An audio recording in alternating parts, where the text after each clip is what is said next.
Hey everybody, welcome to Life is Awesome here to our garden channel, and I'm back. I haven't been posting for a while, been busy, and honestly it's all the editing that's kind of discouraging and takes a lot of time and just don't have time to do it. So I decided I'll be posting more videos, just more of a raw footage of what's going on and what's happening in our garden. So to start off today, we're gonna talk about strawberries. I want to show you how we grow our strawberries and just give a couple samples of ways you can grow strawberries if you haven't grown strawberries before. It's super easy, and even if you don't have a lot of room, there's little tricks that you should know that require a little of work, but some are easier than others.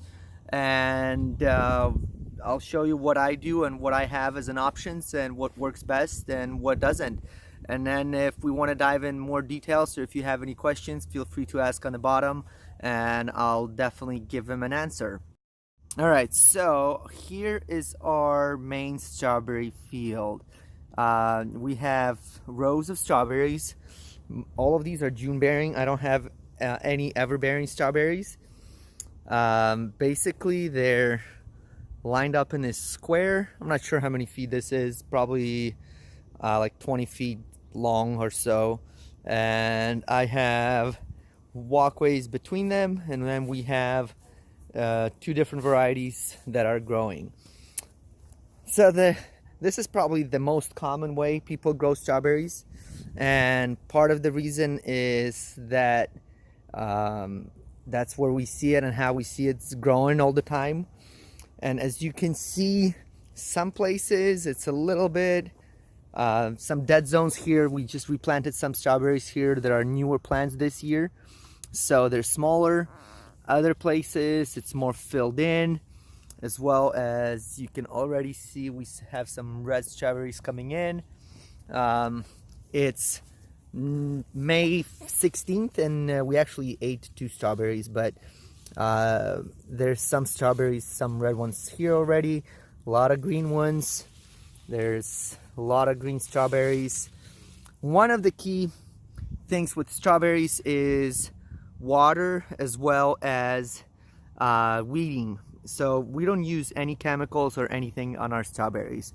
So everything is we pick our weeds with our hands and just pull everything we need as it goes. And it takes quite a bit of time. The other thing is watering. And this is the best method that I have found so far. We have 2 drip lines with driplets that are 6 inches apart. And the drip line is roughly a foot apart.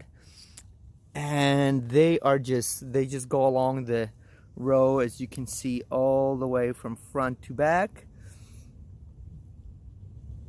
And kind of loops around and just goes back and forth, back and forth. The reason this is the best way is that no water spreads on the walkways in between the rows, so less weeds are growing. There's less water on the plants themselves. Now, as you can see, this is what I'm talking about, weeding. So with this method, it requires a bit more weeding. Doesn't require as much watering though, because soil obviously retains a little bit more water when it's just naturally like that, but the weeds do tend to grow easily or more rapidly in areas like this, especially with all the water there. But as you can see, there's a ton of flowers on here all through the rows. Even on these smaller strawberries, there's still going to be a ton of flowers and ton of strawberries on here. All right, so this is one of the methods that we use, and this is the most common one. Now, one thing that you do have to remember is that you have to fertilize the strawberries, the plants themselves. They require quite a bit of nitrogen at this stage right now. They're putting a lot of green leaves, they're putting a lot of flowers, and as well as they're putting in new shoots, runners that are going to be new strawberry plants for next year to come. So they use up a lot of nitrogen. And we use fish fertilizer. It's a liquid fertilizer that we spread every 2 weeks or so right now, that we just water them, mix it in a bucket and just water with them. That's probably the best way to do it. You don't want to put fertilizer or compost at this stage on the berries or on the flowers, because obviously you're going to be eating them. So that's out of the question. Usually we do that in the fall when there's no berries and we're kind of picking through and cleaning the rows up from the runners and all the new growth on them. All right, so I'm gonna go to another part of our garden and show you another way you can grow strawberries if you don't have room or space to create rows like this. Okay, so we're gonna go into our main garden area where our second garden is. It's a little bit more finished up in here. We just planted new plants, but one way you can grow strawberries also is kind of like a fill-in plant. So here we have, by this fence, we have a row of roses that we have kind of growing over the fence to cover it up. On the bottom though, it's pretty narrow and everything else it doesn't grow well here. But strawberries have been doing great. We've planted these kind of more like a ground cover. It's the same concept as the one that I showed you first, but instead of using just a specific row for this, we use it kind of as a ground cover by our roses, rather than having just raw dirt underneath here, or spreading some bark chips or whatever you want to spread underneath flowers. So it's a great way to do a ground cover. This is the first, we planted this last year. As you can see, this year we're having a lot of berries on it.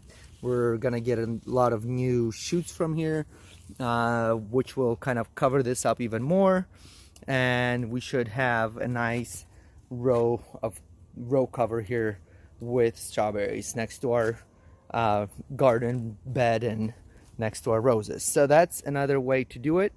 That's if you don't have a specific designated area for roses, but you have kind of more of that, for strawberries, not roses, but you have still that room where you can plant them directly into the ground. All right, a third way you can do it is in a planter. We used a half of a wine barrel that was cut in half. At first we tried to grow just flowers in it or something, and it was not really successful. But I mean, we weren't really doing much with it, so it was just sitting around. We have actually 2 of these on both sides, kind of in the back of our house. The good thing with this is that there's less weeding because it's not down to the ground.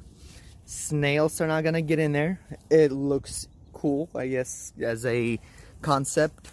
Then you can also do what we did. We just drilled holes in the side of it and planted in the side of the barrel, which gives us this look of strawberries just hanging out of the basket. Eventually this will grow in fuller as well. Also in the middle we have a strawberry shortcake, I believe that's what it's called, raspberry plant that we planted, and we split this one in half last year. So you can see there's flowers on this one here. It's a short bushy variety in the middle, and around it we're gonna have strawberries. So kids, especially if you have little kids, they'll enjoy picking it. They don't have to get down on the ground, and they will enjoy the strawberries straight from the planter. Now it does dry up a little bit more, so you have to be more self-conscious and watch watering it rather than the ones that are in the ground. But if you don't have room, or if you don't have a garden and you just have a balcony, you can definitely do this, or like a porch. Third way, which is personally not my ideal way because it requires quite a bit of monitoring for watering, is growing them like in a basket. You can even grow them in smaller things, but we have 2 baskets here. As you can see, I was not watering them on time. We had a couple days of hot weather, and basically they dried up fairly quick. I was down with fever for a few days, and they dried up and nobody watered them. They were sitting in the same general area as our other basket, but because they're so small, you do have the problem of getting underwater. So if you're really good at keeping an eye on it and watering it, it's definitely doable. I'll still do it. I have a couple baskets and I have a couple more that are empty, so I'll probably this year plant more and just have them hanging around the property. And eventually what I'll do is I'll add drip irrigation to it and have it automated. That way I don't have to worry about watering it all the time. But if you live even on a balcony and you don't have, you know, on a second story in a condo or in an apartment, this way is definitely a way to do it in very small confined areas. You can still have plants that you can come out and enjoy some strawberries. I mean, you're not going to get a ton of them, but it's still fun to grow it with kids, and definitely a great opportunity to start gardening even in small spaces. Okay, so that's it about strawberries. That's kind of a short rundown on just having strawberries fields, a couple different ways to grow them, and what you can do to have strawberries in your backyard or on your porch or in confined areas. We'll probably do a little bit more detailed video on the watering system that we have, as well as the nutrients that we're doing with it, and spreading the fertilizer for the strawberries and how we feed it and next time when we're doing it. So stay tuned, and thanks for watching and liking our videos. We'll hope to see you here again.